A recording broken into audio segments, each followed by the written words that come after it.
चंद्रशेखर आजाद की सड़क का संघर्ष लगता है पूरा हो गया है। अब संसद पहुंचने का रास्ता साफ होने लगा है।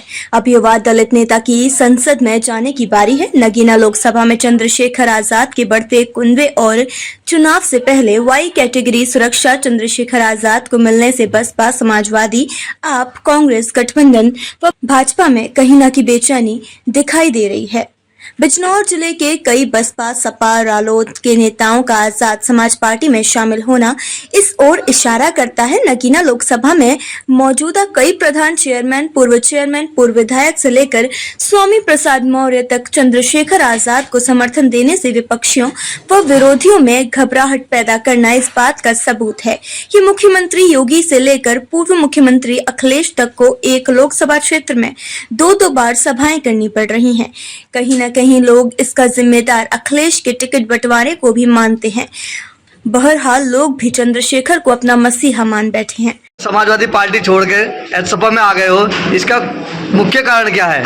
आप देख रहे हैं, मैं समझ रहा हूँ कि बहुत दिनों से जहाँ तक भी जो भी मसला पूरे उत्तर प्रदेश के अंदर या उत्तर प्रदेश के बाहर, जो पूरे इंडिया के अंदर जहाँ भी कहीं मुसलमानों के साथ, दलितों के साथ, आदिवासियों के साथ या जिसके साथ भी कहीं जुल्म हुआ है, वहाँ मैंने अक्सर देखा है वहाँ आज़ाद समाज पार्टी के जो राष्ट्रीय अध्यक्ष है माननीय चंद्रशेखर आज़ाद जी, वो हर जगह पहुँच रहे हैं, लोगों की मदद कर रहे हैं। ये मुझे देख के बहुत अच्छा लगा। मैं मानता था समाजवादी पार्टी में मैं 21 साल रहा हूँ, अच्छा काम था। राष्ट्रीय अध्यक्ष जी जब मुलायम सिंह थे, बहुत अच्छा काम होता था। आजाद समाज पार्टी के राष्ट्रीय अध्यक्ष चंद्रशेखर आजाद पिछले काफी समय से अपनी जमीन बनाने में जुटे हुए हैं। वह शुरू से दलित व मुस्लिमों को अपने पक्ष करने को, उनके बीच पहुंचकर उनकी समस्याएं जानकर उन्हें हल कराने का आश्वासन देने के साथ गांव-गांव पहुंचकर अपना संदेश लोगों तक पहुंचाने में लगे हुए हैं। अब देखना है कि अखिलेश यादव की चुनावी सभा के बाद क्या नजीबाबाद विधानसभा में चुनावी माहौल बदलेगा? क्या अखिलेश की सभा का असर पूरे नगीना लोकसभा में होगा? क्या सपा का वोटर इस सभा के बाद पूरी तरह से एकजुट हो जाएगा? शहर में इस तरह की चर्चाएं चल रही हैं। विधायक हाजी तस्लीम अहमद व सपा गठबंधन प्रत्याशी मनोज कुमार के समर्थकों का कहना है कि कल अखिलेश यादव की चुनावी सभा के बाद नजीबाबाद विधानसभा में ही नहीं बल्कि पूरी नगीना लोकसभा में चुनावी माहौल बदल जाएगा। आपको हजारों लोगों का समर्थन मिल रहा है, कैसा महसूस कर रहे हैं? बहुत अच्छा महसूस कर रहा हूँ और मुझे लग रहा है कि अब 2024 में भाजपा पूरी तरीके से साफ होगी। कल जो है राष्ट्रीय अध्यक्ष अखिलेश यादव जी आने वाले हैं, क्या संदेश देना चाहते हैं? संदेश देना चाहते हैं कि जनता के बीच में धर्म की जो स्थिति बनी हुई है। वहीं शहर में भी ये चर्चा है कि जनता इस बार आजाद समाज पार्टी के प्रत्याशी चंद्रशेखर आजाद को वोट देने का पहले से मन बना चुकी है। जब चंद्रशेखर आजाद पिछले काफी समय से नगीना लोकसभा से चुनाव लड़ने के लिए अखिलेश से टिकट मांग रहे थे तो उन्हें टिकट क्यों नहीं दी गई? एक सीट छोड़कर 542 सीटों पर आजाद समाज पार्टी का समर्थन क्यों नहीं लिया गया? चंद्रशेखर आजाद को गठबंधन में शामिल क्यों नहीं किया गया? वहीं बात करें भाजपा प्रत्याशी ओम कुमार की, तो भले ही विधानसभा चुनाव में हैट्रिक मारी हो, लेकिन लोकसभा चुनाव की सियासी पिच पर वे पिछड़ते दिख रहे हैं। ओम कुमार की सबसे बड़ी ताकत और चुनाव में निर्णायक कहा जाने वाला उनका दलित वोट बैंक लगातार उनके हाथ से खिसक रहा है।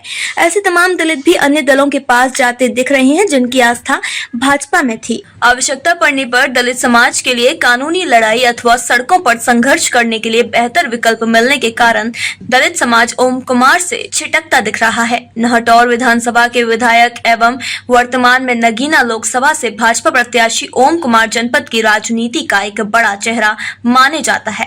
राजनीतिक जानकारों की माने तो ओम कुमार को तीनों चुनाव जिताने में दलित समाज की अहम भूमिका रही है। ओम कुमार को 3 बार जिताने के बाद भी क्षेत्र के दलित समाज की समस्याओं का अपेक्षित समाधान न होना दलित समाज को असहज किए हुआ है। बताया जाता है कि दलित समाज निर्णय नहीं ले पा रहा था कि उन्हें क्या करना है। वहीं ऐसे में दलित समाज चंद्रशेखर आजाद को भी बहुत पसंद कर रहा है। अपने दलित समाज व मुस्लिम समाज के लिए संघर्ष करने तथा समाज की समस्या को दमदार तरीके से रखने के लिए चंद्रशेखर की एक अलग ही पहचान है। कोई देगी वोट किसी और को?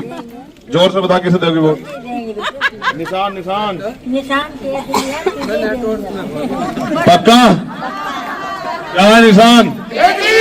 क्या है निशान? जोर से बताओ, सारे बताओ।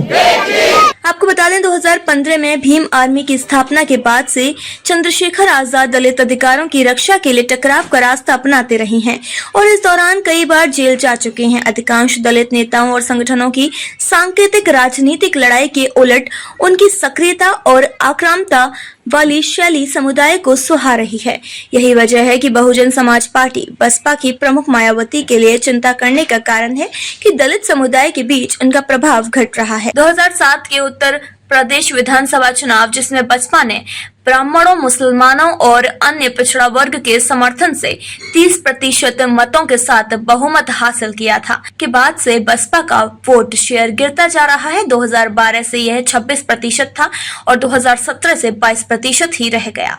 पिछले 2 लोकसभा चुनावों में बसपा का वोट शेयर 20% के आसपास रहा है। आजाद मायावती के पुराने वोट बैंक जाटव और गैर जाटव दलित समुदाय, मुस्लिम और पिछड़ा वर्ग में सेंध लगाने की कोशिश में है। दिल्ली के सफदरगंज अस्पताल के बाहर एक विरोध प्रदर्शन का नेतृत्व किया, जहां कथित तौर पर सामूहिक बलात्कार की शिकायत हाथरस की 20 वर्षीय युवती की मृत्यु हो गई थी, जबकि मायावती ने अपना आक्रोश जताने के लिए ट्विटर को चुना।